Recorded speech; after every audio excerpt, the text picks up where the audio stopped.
a Dios, y el que obedece a Dios ve restauradas las áreas de su vida.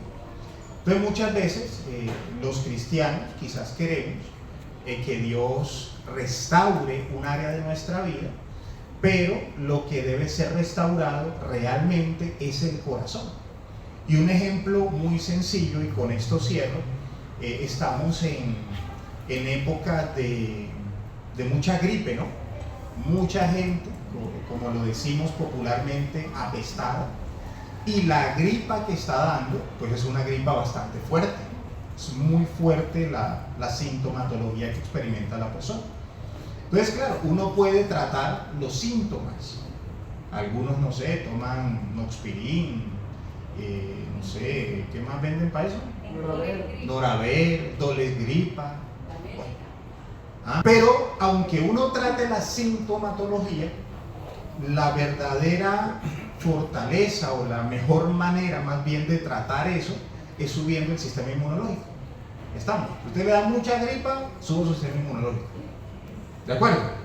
Entonces resulta que muchas veces nosotros nos fijamos en muchas áreas de nuestra vida y como que la lucha por restaurar ciertas áreas de nuestra vida, pero a la luz de la palabra de Dios, lo que usted tiene que restaurar, o más bien permitirle a Dios que restaure, es su corazón.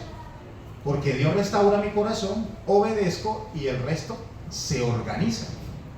Pero cuando el corazón no es restaurado, pues toca un poquito, es muy difícil que yo haga la voluntad del Señor. ¿Estoy siendo claro? Tenga esa idea allí en su mente y su corazón y vámonos entonces a volver a empezar. ¿Cómo hago yo para volver a empezar? Quiere volver a empezar y de seguro identificaremos muchas cosas o muchas actitudes que quizás en el pasado o en este momento también le dicen a usted: yo quiero volver a empezar por esto o por aquello. Primera razón, porque hemos cometido un error o porque hemos pasado por una experiencia significativa. Entonces, por ejemplo, una persona tuvo un accidente y entonces esa experiencia le lleva a como que a aterrizar, a abrir los ojos y a decir: yo quiero transformar mi vida. O porque cayó en un error, como lo mencioné. Segundo, porque quiere recuperarse de una experiencia adversa. No, es que yo vengo muy mal, me pasó esto, caí, quebré, fracasé y quiero volver a empezar. De pronto es una actitud o es un pensamiento, por ejemplo, luego de un divorcio. Para muchas personas, perdió su familia, deseo volver a empezar. Otra razón, son varias, permítame, me extiendo en esto. Otra razón es porque reconozco que tengo dinámicas o rutinas dañinas en mi vida. Necesito volver a empezar porque he venido haciendo las cosas de esta manera y no me está funcionando. Esa es otra razón. Otra razón es porque quiero dejar ir el pasado, empezar de nuevo, dejando mi pasado atrás. Y por último, son muchas más, pero quiero mencionar esta última, porque tengo la necesidad de reencaminar mi vida.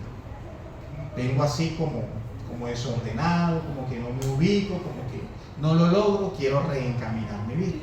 Entonces, quiero volver a empezar. Hay unas razones desde la ciencia, desde la psicología. Y revisando estas investigaciones, también decían algo que me llamó mucho la atención, y es que la persona que quiere volver a empezar debe marcar un punto en el tiempo para ese nuevo inicio. Debe establecer una marca temporal.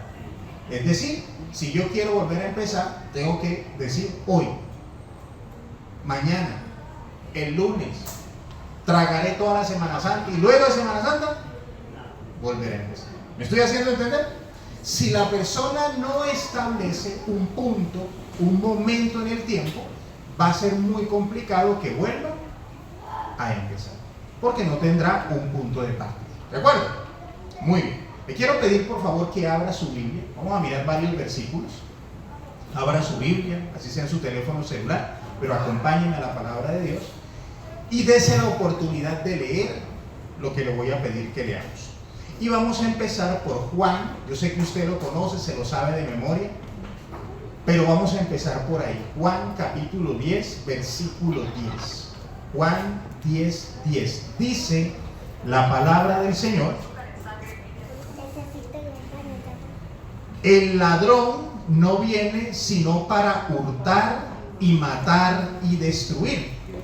Yo he venido para que tengan vida y para que la tengan en abundancia. ¿Listo? No es extraño para nosotros. Romanos, por favor, Romanos capítulo 6, versículo 4. Romanos capítulo 6, versículo 4. Dice la palabra de Dios: porque somos sepultados juntamente con Él para muerte por el bautismo, a fin de que como Cristo resucitó de los muertos por la gloria del Padre, así también nosotros andemos ¿en qué? En vida nueva. Tengo para ti vida en abundancia. Yo he venido para que tengas vida y la tengas en abundancia. Y dice el apóstol Pablo que Dios afirma que nosotros también por Cristo podemos andar en vida nueva. Segunda de Corintios, avance un poquito. Segunda de Corintios capítulo 5, versículo 17. Segunda de Corintios 5, 17. Dice la palabra de Dios: de modo que si alguno está en Cristo, nueva criatura es, las cosas viejas pasaron, he aquí todas son hechas nuevas. Ojo con esto, las cosas viejas pasaron. Por ahí leíamos, o mencionaba yo más bien, que Dios quiere darnos, que el que quiere dejar el pasado atrás, también decide empezar de nuevo. Efesios, capítulo 2, versículo 15.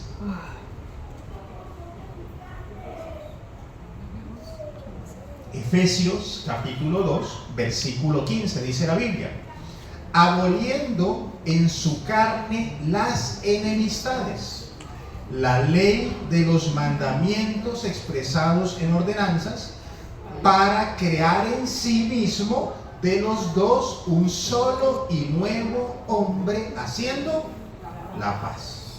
Crear Cristo en sí mismo, por supuesto en nuestra vida, un solo y nuevo hombre. Y terminamos retomando lo que mencionaba al inicio. Ezequiel capítulo 36, vaya por favor al Antiguo Testamento, que fue nuestro pasaje introductorio la semana pasada. Ezequiel capítulo 36, versículos 26 y 27. Dice la Biblia: os daré un corazón nuevo y pondré espíritu nuevo dentro de vosotros, y quitaré de vuestra carne el corazón de piedra y os daré un corazón de carne, y pondré dentro de vosotros mi espíritu, y haré que andéis en mis estatutos y guardéis mis preceptos y los pongáis por obra. Hablábamos, y se lo decía al principio, aquí Dios habla de que Él me va a dar un nuevo corazón. Dios dice que va a colocar en mi vida su espíritu, pero Dios afirma algo. Yo no puedo descuartizar la Biblia. Dios me está diciendo que coloca en mí un nuevo corazón. Dios está diciendo que coloca en mí su espíritu con un propósito, y es que yo le obedezca. El cristiano no puede desagregar la Biblia, descuartizar la Biblia. Dios me da su espíritu, Dios me da una nueva vida, Dios me da un nuevo corazón para que yo le obedezca. De lo contrario, la vida nueva en el Señor no tiene ningún sentido. Y eso es muy importante que usted lo tenga en cuenta. Dios me da vida nueva, me da un nuevo corazón para que yo haga su voluntad. Entonces, en ese sentido, si usted quiere volver a empezar, y usted quiere volver a empezar como cristiano, usted a ese deseo de volver a empezar, usted tiene que añadirle un elemento que no puede faltar, y es obediencia. Ahorita se lo voy a sustentar a través de la palabra de Dios. Pero si usted quiere volver a empezar, si usted quiere darse una nueva oportunidad y que esa nueva oportunidad involucre al Dios en el cual usted cree, usted tiene que darse la oportunidad de empezar a obedecer. En la Biblia, y ya lo vamos a sustentar, en la Biblia, sin obediencia no hay un nuevo comienzo. La psicología nos dice que sí, que hay que marcar un punto, que quien quiere dejar el pasado, que quien quiere corregir ciertas cosas en su vida, y todo eso está bien. Pero en la Biblia, usted lo que debe hacer y lo que marca la diferencia en ese deseo de empezar de nuevo es acompañar esa actitud con una nueva actitud que llamaríamos en este caso obedecer. Si usted y yo tenemos muchas maneras de intentarlo, pero ninguna de esas maneras incluye la palabra de Dios, usted no está obedeciendo. Puede ser de 1000 maneras distintas y esas 1000 maneras se resumen en una sola cosa: lo sigo haciendo como a mí me parece que debo hacerlo. Entonces, al final, o esa es mi manera o esa es la manera de Dios. Volver a empezar entonces exige una actitud y es el obedecer. Y para sustentar toda esta idea, hoy quiero que estudiemos los primeros capítulos de la Biblia. Váyase por favor al Génesis. Porque quizás conocemos medianamente la historia, pero hoy vamos a mirarla de una manera un poco más profunda. Y lo primero que quiero que examinemos hoy es de qué gozaba el ser humano antes de su pecado, antes de la caída, antes de Génesis 3. ¿Qué era lo que Dios le había dado al hombre? En el Génesis entonces, acompáñenme por favor al capítulo 2, Génesis 2, vamos a leer varios versículos de ese capítulo. La Biblia describe de qué gozaban Adán y Eva. Y muy posiblemente uno de sus hijos. ¿De qué gozaban inicialmente? Dice la palabra de Dios en Génesis capítulo 2, versículo 8. Trate por favor de leer y usar su imaginación. Y Jehová Dios plantó un huerto en Edén al oriente y puso allí al hombre que había formado. Y Jehová Dios hizo nacer de la tierra todo árbol, ojo con esto, todo árbol delicioso a la vista. Haga la imagen en su mente. Y bueno para comer. También el árbol de vida en medio del huerto y el árbol de la ciencia del bien y del mal. Y salía de Edén un río para regar el huerto y allí se repartía en 4 brazos. Piénselo por favor. ¿Cómo era el lugar donde el hombre vivía? Piénselo. Espectacular, dice Nelson. ¿Cómo era ese lugar? Pues seguramente era un lugar hermoso. Imagínense que la Biblia habla de que la creación desde la caída está sujeta a corrupción. Es decir, que la creación se va degradando poco a poco. Y si aún hoy, miles de años después de que el hombre fue creado, uno ve unos paisajes y uno dice, oiga, qué cosa tan bonita, ¿cierto? Uno lo ve y bueno, los que les gustan los paisajes, que los sembradíos, que las plantas, y eso lo relaja, y qué cosa tan bonita, y qué paseo tan chévere. Imagínense cómo era la creación en el momento en que Dios crea a Adán y Eva. Por favor, haga esa reflexión. Si es bonita hoy, habiéndose deteriorado por el pecado y por la mano del hombre, si es bonita hoy, ¿cómo sería?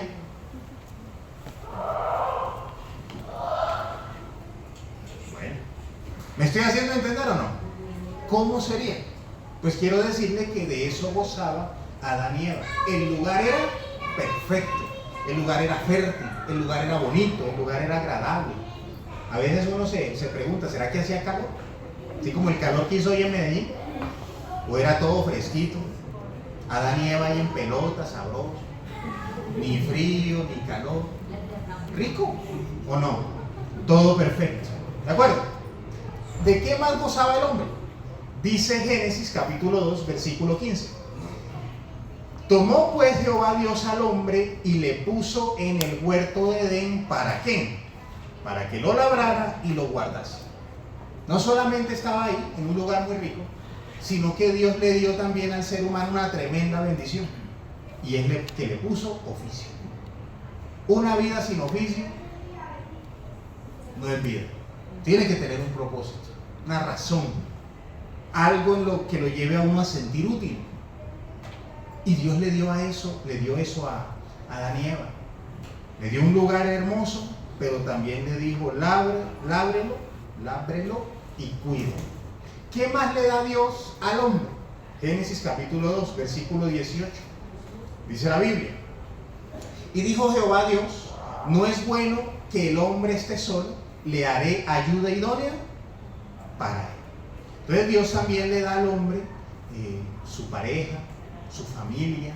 Yo soy un convencido, muy convencido, la Biblia no lo describe, pero no tengo, como dicen hoy día, no tengo dudas, no tengo pruebas, pero tampoco eso. Si es que dicen, no tengo pruebas, pero tampoco tengo dudas. De que inmediatamente Adán y Eva, según lo que describe la palabra de Dios, pues son pareja, y por supuesto empieza la vida sexual. Estoy seguro de que rapidito Eva quedó embarazada. Eva no tenía problemas de mieloma, ¿no? ¿Sí? ¿Qué más entorpece el embarazo? Endometriosis. Estoy hablando aquí lo que medio me acuerdo. ¿Estamos o no? Eva no tenía eso porque Dios la acababa de ¿qué? De fabricar. Ahí estaba, pero último modelo. Acababa de salir del concesionario. Entonces yo seguro estoy de que su aparato reproductor, ¿cómo funcionaba? Perfecto. Y asumo que el de Adán también, ¿o no? Y si Dios lo junta, rapidito tuvieron familia. La Biblia no lo describe, pero eso tiene mucho sentido. Y él gozaba de eso, de una ayuda idónea, de su familia. Por supuesto, Eva también gozaba de su esposo y seguramente, por lo menos, de su primer hijo. En el peor de los casos, de su primer hijo. ¿Y qué más tenía Adán en Edén? Váyase al Génesis, por favor, al capítulo 3. Avanza ahí una paginita. Génesis capítulo 3. ¿Qué más tenía Adán? Versículo 8. Dice la Biblia: y oyeron la voz de Jehová Dios que se paseaba ¿dónde? En el huerto al aire del día. Déjelo ahí. Se paseaba en el huerto al aire del día. ¿Cómo le parece eso? Entonces, Adán tenía contacto divino ¿con quién? Con Dios. Ahí se paseaba Dios. Se pasaba el hombre por ahí. ¿Cómo le parece? Le estoy diciendo 4 cosas. ¿Cuál es la primera? ¿Ya se lo olvidó? ¿Cuál es la primera? Labor, oficio. Un lugar espectacular, incomparable, seguramente incomparable. Le dio propósito a través de su trabajo. Esto es lo que hay que hacer a Adán. ¿Qué más le dio? Pareja. Su pareja, su familia. ¿Y qué más tenía Adán? Intimidad. Intimidad con Dios. Relación con Dios, intimidad con Dios, la presencia de Dios. Uno podría pensar un poquito, ¿y qué le hacía falta? Nada, ¿cierto? En estos días, pues meditando y estudiando esto, se me venía a la mente una canción. Creo que la canta Ana Gabriel, y más o menos dice: nadie sabe lo que tiene. ¿Cómo dice? Hasta que lo ve perdido, ¿cierto? Nadie sabe lo que tiene hasta que lo ve perdido. Eso tenía Adán y Eva. De eso gozaban. Usted, por supuesto, seguramente sabe que ellos perdieron eso. Y por eso me acordaba de la canción. Ellos perdieron eso. Y la razón, y aquí yo quiero que usted haga una reflexión, familia. ¿Qué tan importante? Piénselo por favor. ¿Qué tan importante es para Dios la obediencia? Si por la desobediencia, ¿qué hizo Dios con Adán y Eva? Póngale sentido a eso. De pronto uno, en su inmadurez, le dice a Dios: Señor, sí, yo sé que yo estoy desobedeciendo, pero que tú conoces mi corazón. No son expresiones cristianas. Tú sabes, Señor, que yo no te quiero desobedecer. Pero yo quiero pedirle que desde Adán y Eva usted reflexione un poquito. ¿Qué tan importante es para Dios la obediencia? ¿O qué tan importante para Dios es que uno desobedezca? Porque por el primer y único acto de desobediencia, Dios toma una decisión trascendental con la humanidad. No solo con ellos dos, con la humanidad. Entonces, si me estoy haciendo entender, creo que estaremos de acuerdo en que la obediencia a Dios no es cosa pequeña, o la desobediencia a Dios no es menor cosa. Si usted quiere volver a empezar, y usted quiere volver a empezar con Dios, usted necesita implementar obediencia en su proyecto de vida. Génesis 3, ahí estamos, ¿no? Génesis 3. Resulta que el hombre cae. Vamos a leer los primeros 5 versículos. El hombre peca y vamos a tratar de entender qué es lo que pasa allí. Versículo 1. Pero la serpiente era astuta más que todos los animales del campo que Jehová Dios había hecho, la cual dijo a la mujer, ojo con esta expresión de la serpiente: con que Dios os ha dicho, no comáis de todo árbol del huerto. Y la mujer respondió a la serpiente: del fruto de los árboles del huerto podemos comer, pero del fruto del árbol que está en medio del huerto, dijo Dios, no comeréis de él ni le tocaréis, cosa que no es cierto. Dios nunca dijo no le tocaréis. No comeréis de él ni le tocaréis para que no muráis. Versículo 4. Entonces la serpiente dijo a la mujer: no moriréis, sino que sabe Dios que el día que comáis de él serán abiertos vuestros ojos y seréis como Dios, sabiendo el bien y el mal. ¿Qué describe este pasaje? Este pasaje describe como raza, describe nuestro primer acto de desobediencia, pero también nos deja ver cuál fue la razón de la desobediencia. Y la razón de la desobediencia es la duda. ¿Por qué un cristiano desobedece? Porque duda de aquello que Dios le dice. No hay otra razón.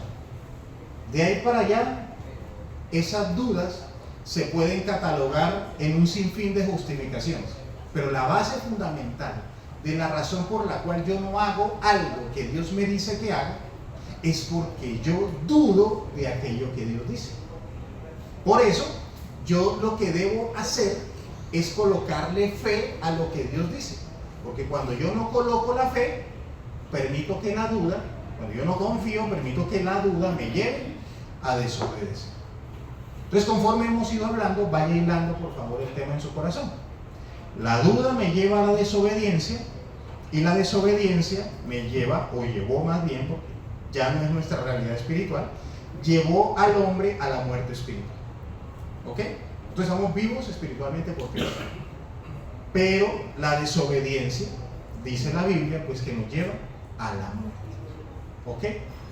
Entonces, el hombre desobedece porque duda de Dios y termina fuera del proyecto de Dios. Si la desobediencia, reflexiónenlo por favor, si la desobediencia sacó al hombre de Edén, ¿a dónde me lleva la obediencia? ¿Cómo? A vivir en su presencia. ¿A qué me lleva la obediencia? A la bendición.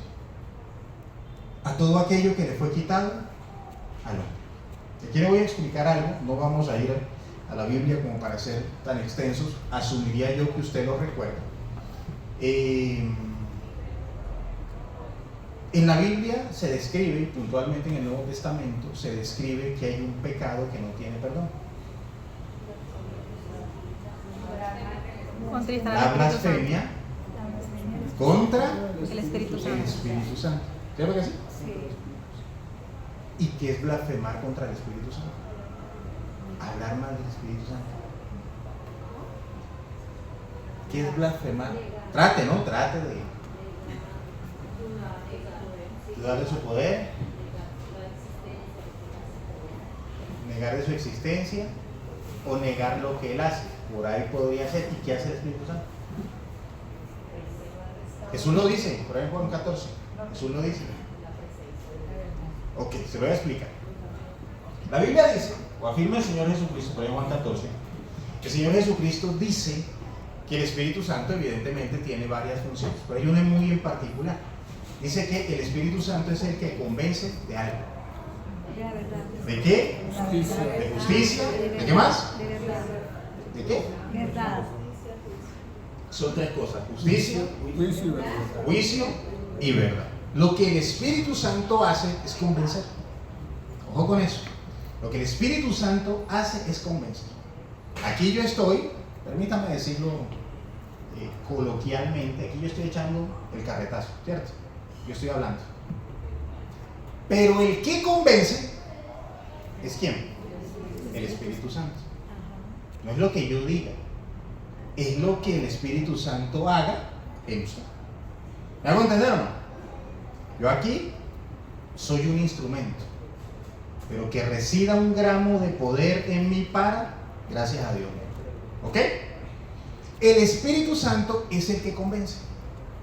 Ojo con eso. El Espíritu Santo es el que convence. La blasfemia contra el Espíritu Santo es decirle al Espíritu Santo, no te creo.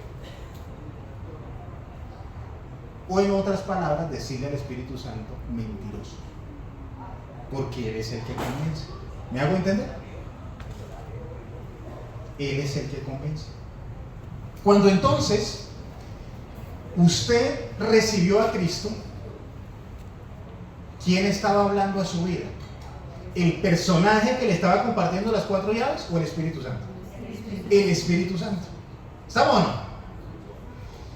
Y el recibir a Cristo, sí, es un acto de fe, por supuesto. Pero en los términos más básicos, el recibir al Espíritu Santo es un acto de obediencia.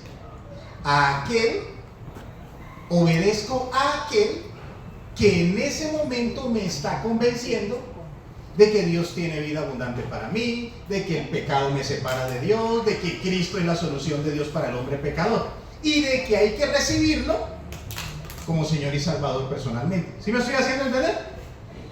Familia, lo que produjo vida en usted fue un acto de obediencia. Lo que produjo muerte en Adán y por herencia en el resto de nosotros fue un acto de desobediencia. ¿Sí estoy siendo claro? La desobediencia trajo muerte y la obediencia, ¿qué trajo a su vida? Vida. Ahí cae otro mano. Manguito, Gonzalo. Familia, vuelvo y le pido que reflexione.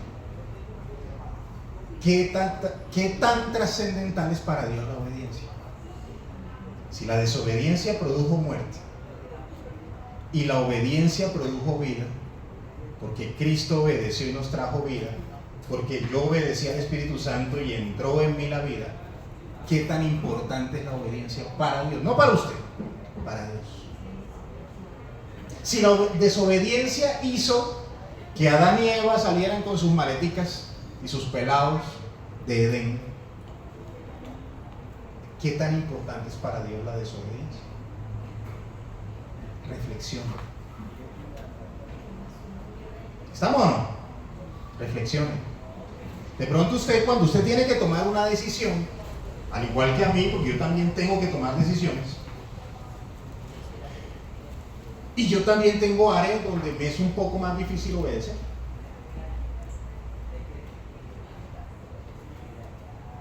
Y si no tomo la decisión que tengo que tomar, y en mi oración yo le estoy diciendo a Dios que tengo 80 justificaciones por mi desobediencia, o para desobedecer, para no hacer lo que Dios me dice, ¿qué estará pensando Dios? ¿Será que usted, Manuel, le dice a Dios, Señor, yo te voy a desobedecer en esto? Y Dios le va a decir a Manuel José, oiga, sí, usted tiene razón, Manuelito. ¿Sabe qué, Manuel José? Yo no había considerado lo que usted me está diciendo. Pero eso hacemos nosotros. Pero porque no vemos la desobediencia como Dios la ve. Y no vemos la obediencia como Dios la ve. Nadie sabe lo que tiene hasta que lo pierde. Un lugar espectacular, propósito de vida, ¿qué más? Su familia, ¿qué más? Contacto divino.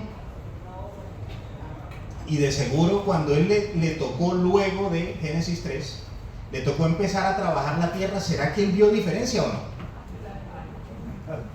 Yo creo que Adán cogía y se comía un mango y tiraba la pepa de mango y ¡plum! Salía otro palo de mango ahí. ¿O no? Y había que labrar la tierra, escrito está. Es que Dios me está escuchando, por ahora. Yo te llevaré en el reino de los mangos. ¿Estamos o no? Familia. Por desobediencia salieron. Y por la obediencia de Cristo estamos. Por desobediencia salimos. Y por la obediencia de Cristo entramos. ¿Me hago entender o no? Pero a veces nosotros vemos, no, sí, desobedecía, perdón. Sí, Dios todo lo perdona, gracias a Dios. Ojo con eso. Juan 14. Juan 14, 15.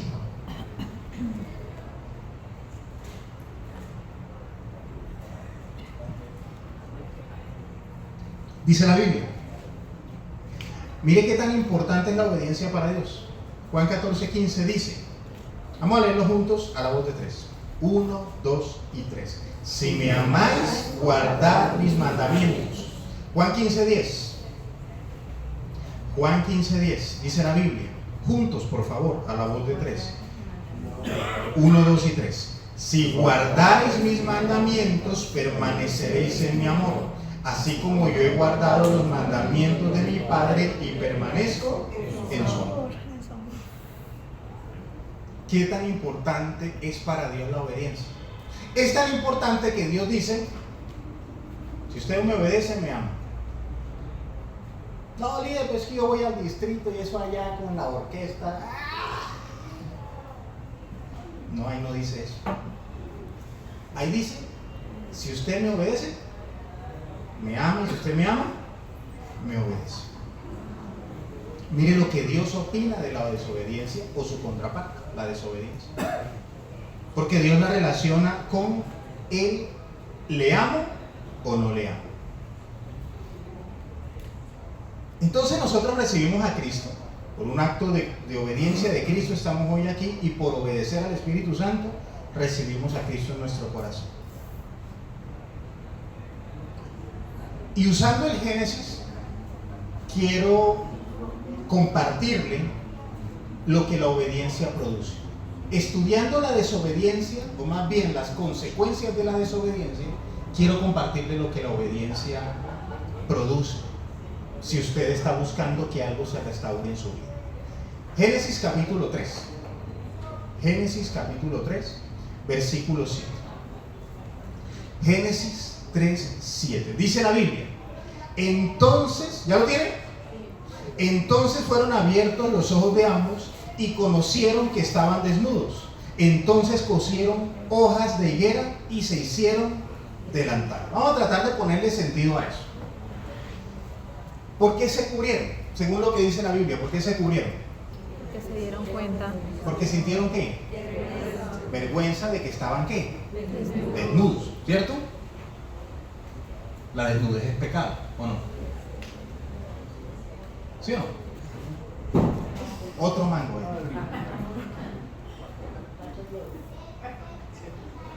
¿Cuántos años de casados que tenemos nosotros, María C?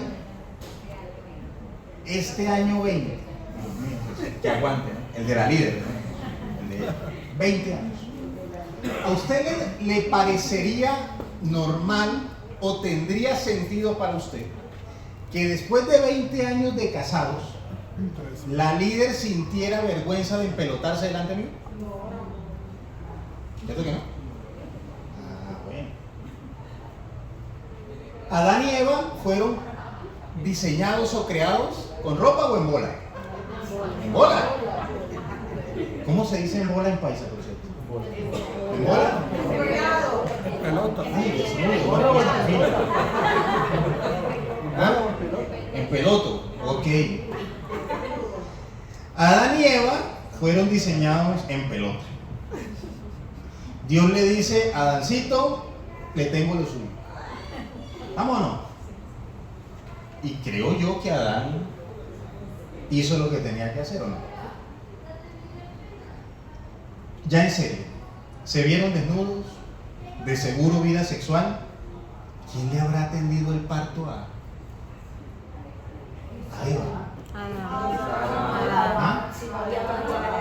¿Quién más? Obviamente dice la Biblia que antes no le dolía, ¿no? No se imagine allá Eva. No. Porque el dolor, por culpa de ustedes, fue después de. ¿O no? ¿No? ¿Ah? Gracias, ella mía. Bien, está espiritual. Oye, en serio, familia. Son diseñados desnudos. Por supuesto, vida sexual. Entonces, ¿por qué luego del pecado no hay que vamos a taparnos? No, pero sí, por favor, piensen.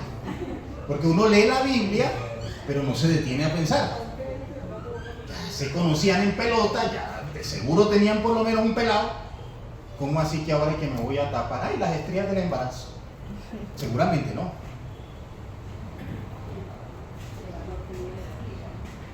Lo que la Biblia intenta explicarnos es que cuando hay pecado, las relaciones interpersonales se afectan. Ese es el tema central de lo que dice. Las relaciones interpersonales se afectan. Adán se esconde de Eva, Eva se esconde de Adán. ¿A causa de qué? A causa del pecado. El pecado afecta a las relaciones interpersonales. ¿Póngale sentido? ¿O no? Dijo una mentira, se afecta sobre la relación. Gritó, se afecta a la relación. Ocultó, se afecta a la relación. ¿O no es así? Se resintió, se afecta a la relación. El pecado afecta a las relaciones interpersonales. Y lo que resuelve los problemas en las relaciones interpersonales, pues es la obediencia. Y se lo voy a sustentar en un momento. Si el pecado afecta a las relaciones interpersonales, la obediencia tiene que resolver las relaciones interpersonales. ¿O no? Romanos capítulo 13. Por eso es importante obedecer. Romanos 13. ¿Ya lo tiene? Romanos 13, versículo 9. Dice la Biblia. Habla de relaciones interpersonales. Dice, porque no adulterarás, no matarás, no hurtarás, no dirás falso testimonio, no codiciarás, y cualquier otro mandamiento en esta sentencia se resume: amarás a tu prójimo como a ti mismo. ¿Sí se está dando cuenta? En el mandato de amar se resuelve el problema. El pecado afecta la relación con la pareja, la relación con los hijos, la relación con los padres, la relación con el jefe, la relación con todo el mundo. Pero obedecer restaura la relación. Mire lo importante de la obediencia. Si hay una relación que no esté en este momento como debe ser, de pronto, y hablando de nosotros los que estamos aquí, de pronto, ¿cómo decirlo sin que a usted le duela?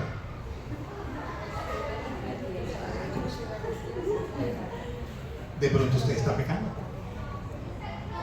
¿Me van a entender o no? Algo estamos haciendo mal. En algo estamos desobedeciendo a Dios. Porque la obediencia restaura las relaciones interpersonales. Se afectó en Adán, pero en Cristo se resuelve, amando al prójimo. Obedezca a eso. Segundo punto. Primer punto, la obediencia restaura las relaciones interpersonales. Segundo punto, Génesis capítulo 3, vuelva allá al Génesis, capítulo 3, versículo 8. Dice la Biblia. ¿Ya está ahí? ¿Están o no están? Génesis 3:8. Dice la Biblia: y oyeron la voz de Jehová Dios que se paseaba en el huerto al aire del día. y el hombre y su mujer se escondieron de la presencia de Jehová Dios entre los árboles del huerto. Vuelvo y póngale sentido. Génesis 3:8 evidencia que Dios se paseaba por el huerto. Por ahí estaba Dios. Y en este versículo dice, el anterior dice, se avergonzaron el uno del otro, se escondieron el uno del otro. Pero en este versículo dice que también se escondieron de Dios. ¿Qué hace la desobediencia? Según ese versículo.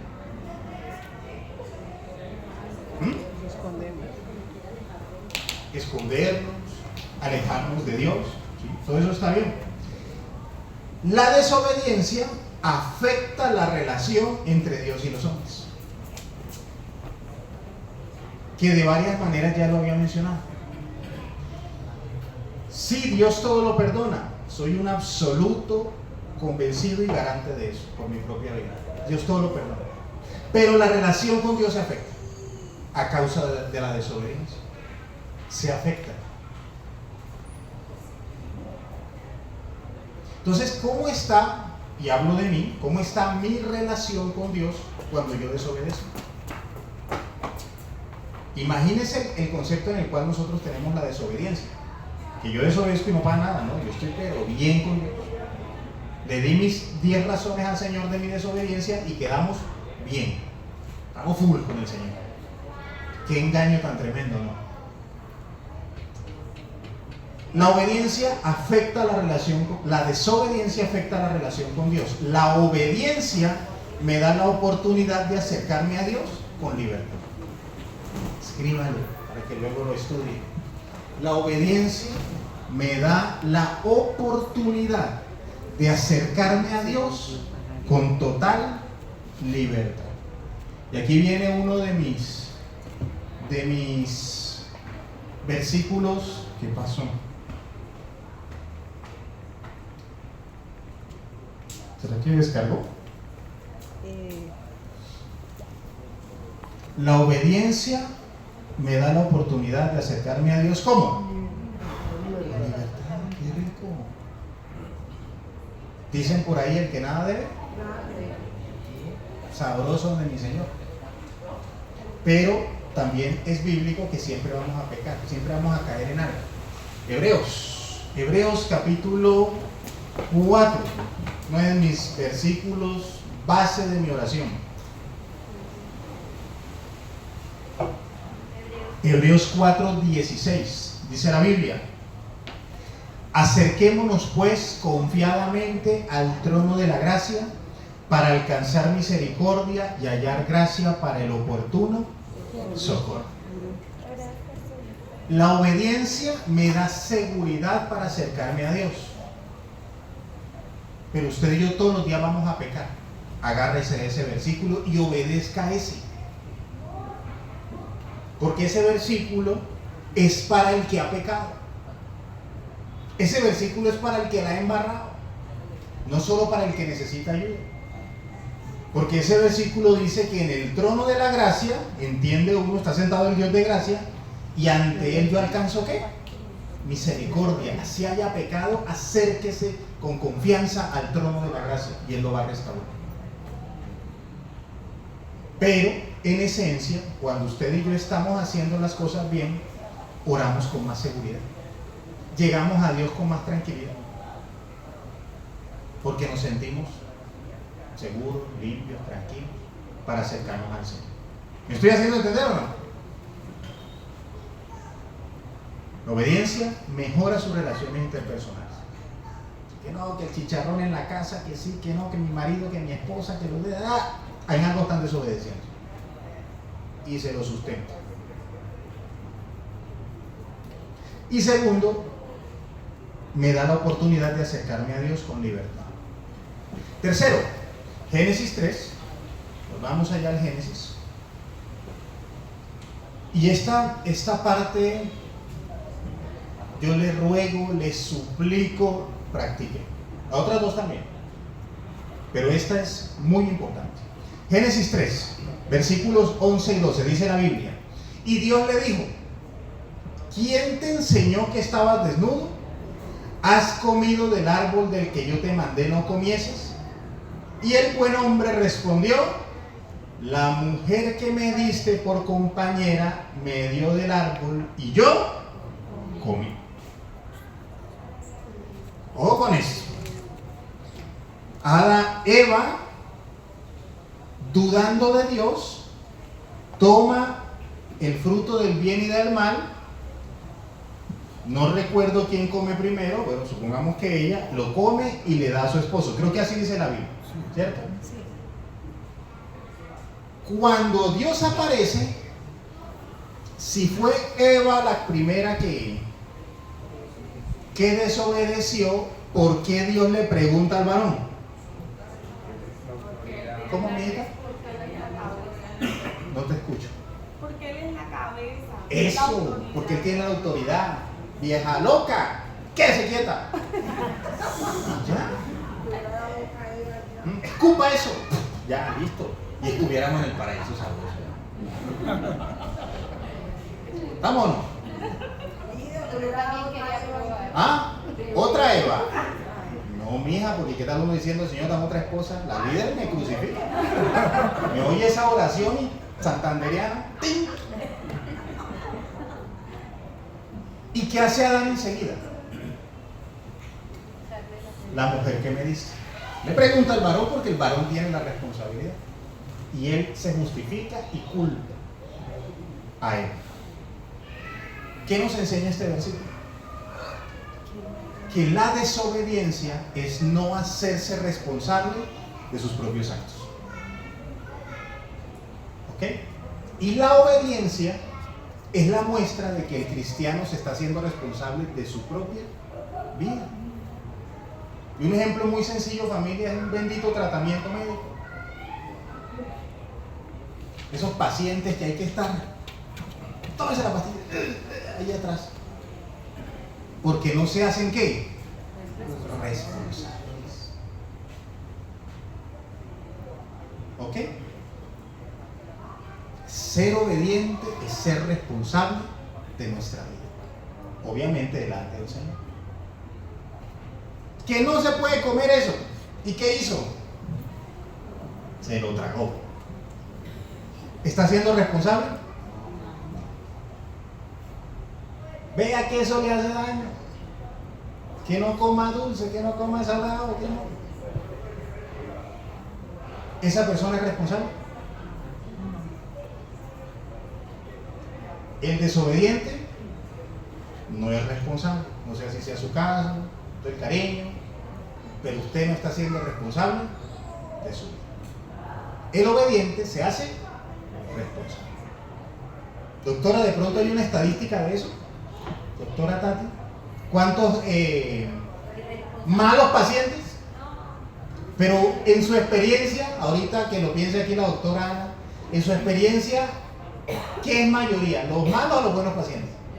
Los malos pacientes. En su experiencia, doctora, los malos pacientes. ¿Estamos o no? Y la pregunta que yo me hago es, ¿qué tan responsable es? No, líder, es que es un buen trabajador. Ay, sí, siempre esa misma historia.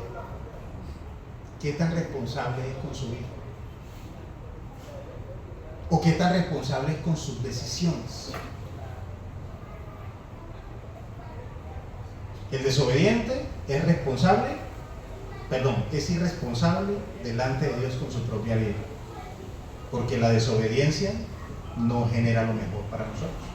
El obediente está siendo responsable delante de Dios. ¿Muy claro?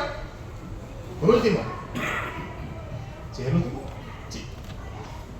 Son 4 enseñanzas. Génesis 3:19. Génesis 3:19. Dice la Biblia. Ay, no les compartí el otro versículo, ¿cierto? Sí, el mismo Génesis. Claro, pero les compartía Génesis y luego otro versículo. En el tercer punto, hablamos de Génesis 3, 11 y 12, pero hay que mirar la perspectiva en Cristo. Gálatas capítulo 6, versos 7 y 8. Gálatas 6, versículos 7 y 8. ¿Por qué tengo que ser responsable? Mira lo que dice la Biblia. ¿Por qué tengo que ser responsable con mi vida? Dice la Biblia. No os engañéis, Dios no puede ser burlado. Pues todo lo que el hombre sembrare, eso también segará. Porque el que siembra para su carne, de la carne que segará, corrupción. Mas el que siembra para el espíritu segará vida eterna. Si usted se cuida con su alimentación, mejor. Si usted hace tratamiento, mejor está la cosa. Porque todo lo que el hombre siembra, lo va a recoger. Y ahora sí, el último punto, Génesis 3:19, dice la Biblia, estamos bien de tiempo, Génesis 3:19 dice: con el sudor de tu rostro comerás el pan hasta que vuelvas a la tierra. O sea, en eso no hay negociación. No, que yo me volví a Dios y ya no sudo. No, sigue siendo con esfuerzo. ¿Ok? Pero mire lo que dice luego: porque de ella fuiste tomado, pues polvo eres y al polvo volverás. Es decir, y lo vemos en los primeros hombres por allá, Matusalén y yo no sé quién más, que vivían mucho tiempo, muchísimos años. ¿De cuánto murió Matusalén? 900 algo, ¿no? 169. ¿900 qué? 69. 60. ¿En serio? Yo no me acuerdo. Pero bueno, todo es un montón de años. Sí, claro. Mucho tiempo, ¿no? ¿Ah? Mucha torta. Los días se sentían más largos. Los días se sentían más largos. Terrible, ¿no? Sí, pico de años. Y uno a veces ve a unos de 50 así. Digo, yo no quiero llegar a tu edad así.